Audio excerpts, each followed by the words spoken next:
Hello friends, सरकारी नौकरी channel पर आप सबका स्वागत है। एंड उम्मीद करते हैं आप लोग बहुत अच्छे होंगे और बहुत अच्छे से प्रिपरेशन कर रहे होंगे। तो आज हम लोग बात करने वाले हैं currency note press Nashik road में निकली एक बहुत ही अच्छी वैकेंसी के बारे में। और इससे अच्छा क्या ही हो सकता है, आपको नोट छापने को मिलेंगे। इसी नोट के कारण क्या से क्या हो रहा है। तो बिना टाइम वेस्ट किए बढ़ते हैं वीडियो में। नीचे में हर एक पोस्ट का डिस्क्रिप्शन दिया गया है। यहाँ पर बहुत सारे पोस्ट ऑफर किए गए हैं। यहाँ पर सब कुछ लिखा हुआ है, जैसे कि सबसे पहले लिखा है पोस्ट का नेम, फिर यहाँ पर लिखा है सैलरी, फिर यहाँ पर कितने पोस्ट हैं और कितने कैटेगरी में उसको डिस्ट्रीब्यूट किया गया है, और यहाँ पर एजुकेशनल क्वालिफिकेशन, यहाँ पर एज लिमिट और यहाँ पर एग्जामिनेशन का तरीका। तो सबसे पहला में है सुपरवाइजर टेक्निकल ऑपरेशन प्रिंटिंग का, जिसका सैलरी आप देख सकते हैं 27,600 से लेकर 95,910, और इसमें अलाउंसेस अलग से होंगी। और इसका में पोस्ट है 10 पोस्ट हैं, जिसमें 7 जनरल के लिए है, एक ओबीसी के लिए रिजर्व है, एक ईडब्ल्यूएस के लिए और एक एसटी के लिए। जनरल में आप फाइट कर सकते हैं, अगर रिजर्वेशन नहीं लेना है तो आप जनरल में फाइट कर सकते हैं, नहीं तो आप अपने रिजर्वेशन में अगर सीट्स हैं तो वहाँ पर अप्लाई कर सकते हैं। और एजुकेशनल क्वालिफिकेशन में आपको first class full time diploma engineering printing का चाहिए। अगर हायर एजुकेशन है तो उसमें BTech, BSc engineering printing will also be considered. Engineering printing जरूरी है। और एज लिमिट में आपको 18 से 30 साल एज लिमिट है, और ऑनलाइन एग्जामिनेशन होगा, किसी भी तरह कोई ऑफलाइन एग्जामिनेशन नहीं है। सेकंड में है सुपरवाइजर टेक्निकल ऑपरेशन इलेक्ट्रिकल का, और इसका भी सेम स्केल है 27,600 लेकर 95,910। इसमें 2 ही पोस्ट हैं, एक जनरल है और एक ओबीसी के लिए रिजर्व किया गया है। और एजुकेशनल क्वालिफिकेशन में वही फर्स्ट टाइम फुल डिप्लोमा है इलेक्ट्रिकल, लेकिन ब्रांच होना चाहिए। और हायर एजुकेशन में BTech, BSc engineering in electrical also भी कंसिडर्ड। और 18 साल से 30 साल एज लिमिट है, ऑनलाइन एग्जामिनेशन है। फिर थर्ड में है सुपरवाइजर टेक्निकल ऑपरेशन इलेक्ट्रॉनिक्स का, सेम पे लेवल है 27,600 लेकर 95,910। इसमें भी 2 ही पोस्ट हैं, एक आरक्षित नहीं है और एक आरक्षित है ओबीसी के लिए। और इसमें एजुकेशन क्वालिफिकेशन डिप्लोमा चाहिए, वही इंजीनियरिंग इलेक्ट्रॉनिक्स का, या अगर हायर डिग्री है आपके पास बीटेक, बीएससी का, तो इलेक्ट्रॉनिक्स में चाहिए। 18 साल से 30 साल एज लिमिट है, ऑनलाइन एग्जामिनेशन है।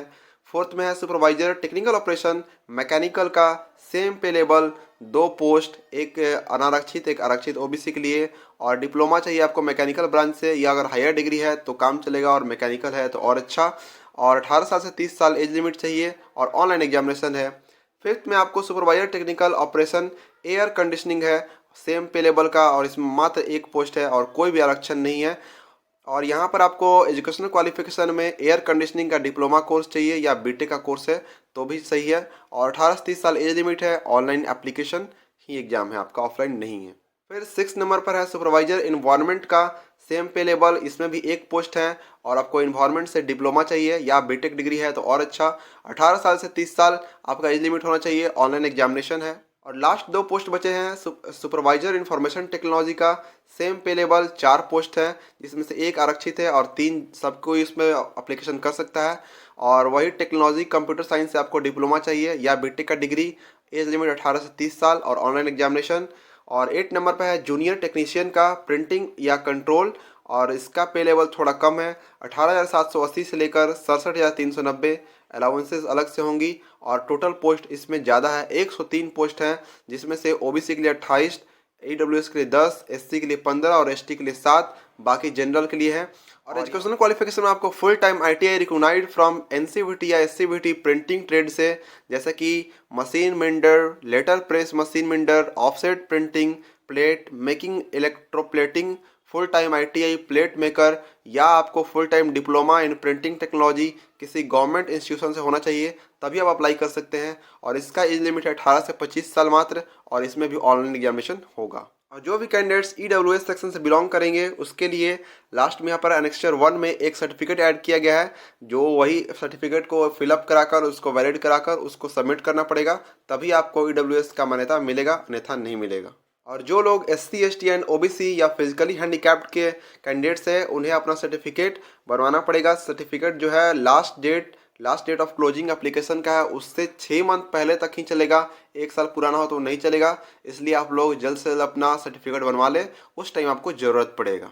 फिर आता है सबसे इम्पॉर्टेंट डेट, यहाँ 26 नवंबर से ये एप्लीकेशन स्टार्ट हो चुका है और लास्ट डेट है 16 दिसंबर 2022। अभी भी समय है, जाकर जल्दी से जल्दी अप्लाई कर सकते हैं अगर आपको इंटरेस्ट है इन सब पोस्ट में और नोट छापने में। तो और एग्जामिनेशन टेंटेटिव है कि आपको जनवरी या फरवरी 2023 में ले लिया जाएगा। और आपको ये एडवाइस दिया था कि आप इसका ऑफिशियल वेबसाइट cnpnasik.spmcil.com से अपडेटेड होते रहें।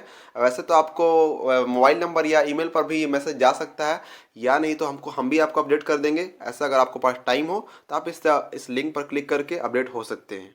यहाँ पर अपर एज लिमिट में रिलैक्सेशन दिया गया है, जैसे कि SC/ST कैंडिडेट्स के लिए 5 साल का रिलैक्सेशन है, OBC नॉन क्रीमी लेयर के लिए 3 साल का रिलैक्सेशन है, और एक सर्विसमैन के लिए जनरल के लिए 3 साल, और SC/ST के लिए 8 साल, और SC/ST के लिए 8 साल और 6 साल OBC के लिए यहाँ पर रिलैक्सेशन मिलता है। और 5 साल उनको मिलेगा जो जम्मू कश्मीर रीजन में रहे थे 1985 से 1989 के बीच में, और 10 ईयर्स ऑफ रिजर्वेशन है फिजिकली हैंडीकैप्ड के लिए जो कि अनरिजर्व कैटेगरी से बिलोंग करते हैं, और 15 साल है SC/ST वालों के लिए, और 13 साल है OBC कैंडिडेट्स के लिए।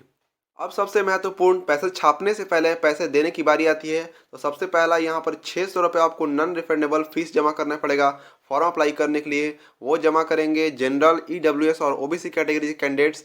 और जो भी कैंडिडेट SC/ST या फिजिकली हैंडीकैप्ड हैं उन्हें फ़ी नहीं देना, लेकिन उन्हें इंटीमेशन चार्जेस के तौर पर 200 रुपये देने हैं, वो आपको देना पड़ेगा। और अब बात आती है सिलेक्शन प्रोसेस की। तो सिलेक्शन प्रोसेस में है जो एग्जाम होगा उसमें जो आप नंबर लाएंगे उसी के बेसिस पर आपका मेरिट लिस्ट बनेगा। अगर आपका नाम मेरिट लिस्ट में आता है तो आगे के फर्दर प्रोसेस के लिए आपको सेलेक्ट किया जाएगा, अन्यथा आपको अपने घर भेज दिया जाएगा। और यहाँ पर हर एक पोस्ट का अलग अलग डिस्क्रिप्शन दिया गया है सिलेबस के तौर पर कि क्या क्या एग्जामिनेशन होगा और कैसे एग्जामिनेशन होगा और किस तरह क्वेश्चंस आएंगे।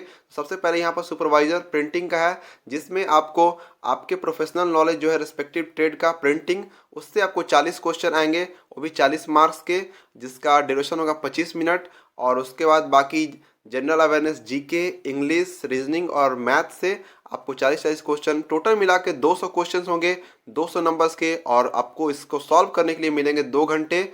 2 घंटे में सॉल्व करना है आपको इतने सारे क्वेश्चंस, 200 नंबर्स के 200 क्वेश्चन। उसी तरह सुपरवाइजर TO इलेक्ट्रिकल में आपको आपके ब्रांच से, इलेक्ट्रिकल ब्रांच से 40 नंबर क्वेश्चन होंगे। बाकी इंग्लिश, रीजनिंग, GK, मैथ से 40 क्वेश्चन, सब मिला के 200 क्वेश्चन 200 मार्क्स के, और सेम 2 घंटे आपको मिलेंगे सॉल्व करने के लिए। हर एक ब्रांच में उसी तरह है, जैसे इलेक्ट्रॉनिक्स में भी वैसे ही है। आपके ब्रांच से इलेक्ट्रॉनिक्स से 40 क्वेश्चन, और बाकी कॉम्पिटिटिव क्वेश्चन जो है 40 नंबर का, वो 200 क्वेश्चन 200 मार्क्स 2 घंटे। मैकेनिकल में उसी तरह है, 40 क्वेश्चन आपका मैकेनिकल ब्रांच से होगा, बाकी रेस्ट जैसा था वैसे ही होगा, 2 घंटे आपको भी मिलेंगे। और एयर कंडीशनिंग में भी सेम है, आपके अपने प्रोफेशनल ब्रांच से 40 नंबर क्वेश्चन, और सेम बाकी वैसे ही है, और 2 घंटे आपको भी मिलेंगे सॉल्व करने के लिए। और इन्वायरमेंट वाले के लिए भी सेम है, 40 नंबर आपके अपने ब्रांच से, और बाकी रेस्ट 160 नंबर जैसे आ रहे हैं सब में वैसे, और 2 घंटे आपको भी मिलेंगे। इन्फॉर्मेशन टेक्नोलॉजी वालों के लिए सेम है, 40 नंबर आपके ब्रांच कंप्यूटर साइंस से होगा, और रेस्ट वैसे ही होंगे, 2 घंटे आपको ही मिलेंगे। किसी भी तरह के छुआछूत की भेदभाव यहाँ नहीं रखा गया है। थोड़ा सा अलग होता है प्रिंटिंग या कंट्रोल में, जूनियर टेक्नीशियन के लिए। इसमें 120 क्वेश्चन है 120 मार्क्स के, और 2 घंटे समय उतने ही है, लेकिन यहाँ पर बस इंग्लिश को हटा दिया गया है, GK, रीजनिंग और मैथ है। और आपके प्रोफेशनल ब्रांच प्रिंटिंग से 30 नंबर का क्वेश्चन होगा, 2 घंटे आपको भी मिलेंगे। और यहाँ पर एक खुशखबरी की बात है कि कोई भी यहाँ पर निगेटिव मार्किंग नहीं है। आपको जितना मन हो सके इतना अटेम्प्ट कीजिए, आपको फुल अटेम्प्ट करना चाहिए, बिकॉज ऑफ निगेटिव मार्किंग है ही नहीं तो अच्छी बात है, नहीं तो निगेटिव होती तो एक और डर रहता नंबर कम होने का। और यहाँ पर मिनिमम क्वालिफाइंग मार्क्स है, अनरिजर्व्ड और EWS कैटेगरी के लिए 55%, EWS OBC के लिए 50% और SC/ST के लिए 45%। और एग्जामिनेशन का जो एडमिट कार्ड है उसके इंतजार में आप बैठे ना रहें कि आपको वो पोस्ट से भेजा जाएगा, वैसे भी वो ज़माना ख़त्म हो चुका। आपको ऑनलाइन जाकर ही डाउनलोड करना पड़ेगा। इसके लिए ये साइट है, ऐसे बहुत सारी साइट इसका इन्फॉर्मेशन भी देंगे, और हम अपने वीडियो में भी इसका एडमिट कार्ड का आपको अपडेट दे देंगे। और जो ऑनलाइन एग्जाम होने वाला है वो इसी सेंटर्स पे होंगे। 6 सेंटर्स दिए गए हैं बोर्ड के द्वारा। पहला में है नासिक, दूसरा में है मुंबई, नवी मुंबई, थाने, तीसरा में कोलकाता, चौथे में हैदराबाद, पाँचवें में दिल्ली NCR, और 6 में भोपाल। इन्हीं 6 जगहों पर इसका एग्जामिनेशन होगा। आप अपने कन्वीनियंस के अकॉर्डिंग आपको जहां सुविधा होगा उस प्रेफरेंस में डालेंगे, उस सेंटर प्रेफरेंस, और जहां आपको सेंटर प्रेफर किया जाएगा बोर्ड के द्वारा वहां आपको एग्जाम देने के लिए जाना पड़ेगा। अगर आप एग्जाम पास कर लेते हैं और मेरिट लिस्ट में आपका नाम आया है तो उसके बाद आपको डॉक्यूमेंट वेरिफिकेशन के लिए जाना पड़ेगा। वहां पर आपको आपका ओरिजिनल सर्टिफिकेट, जैसे कि एजुकेशनल क्वालिफिकेशन, ऑल मार्कशीट्स, और जो भी आप अगर कोई कैटेगरी चूज किए हैं रिजर्वेशन में तो उसका सर्टिफिकेट, और फिजिकली हैंडीकैप्ड हैं उसका सर्टिफिकेट तैयार रखिएगा, उसका ज़रूरत आपको उस टाइम पड़ेगा। और अप्लाई करने के लिए आपको सबसे पहले यहाँ रजिस्ट्रेशन करना होगा, उसके बाद आपको फ़ी जमा करना होगा, उसके बाद फोटोग्राफ एंड सिग्नेचर अपलोड करना पड़ेगा। इसको अच्छे से अपलोड कीजिएगा, because of photograph and signature के कारण बहुत सारे कैंडिडेट्स का फॉर्म रिजेक्ट हो जाता है। तो इसको अच्छे से अच्छे फॉर्मेट में अपलोड कीजिएगा और उसके बाद जो भी अदर गाइडलाइंस है उसको फॉलो कीजिएगा और जो भी आपका एजुकेशनल क्वालिफिकेशन का सर्टिफिकेट होगा उससे अच्छे से स्कैन करके अपलोड करिएगा। और लास्ट में ईडब्ल्यूएस कैंडिडेट्स के लिए वो एक्सटेंशन दिया गया है कि यही फॉर्मेट है आपके फॉर्म का, इसे आप निकाल कर डाउनलोड कर इसे आप फिलअप करके रखेंगे, इसका आपको ज़रूरत पड़ेगा। ये इनकम एंड एसेट सर्टिफिकेट है ईडब्ल्यूएस कैंडिडेट्स के लिए। बाकी जितने भी इंपॉर्टेंट पॉइंट थे मैंने उसे डील कर दिया है। अगर आपको किसी भी तरह कोई प्रॉब्लम हो, कोई डाउट हो तो आप कमेंट के थ्रू पूछ सकते हैं। तो आज की वीडियो में इतना ही। अगर वीडियो आपको अच्छा लगा हो तो वीडियो को लाइक एंड चैनल को सब्सक्राइब करना ना भूलें। मिलते हैं जल्द ही नए अपडेट्स के साथ में। जय हिंद, जय भारत फ्रेंड्स।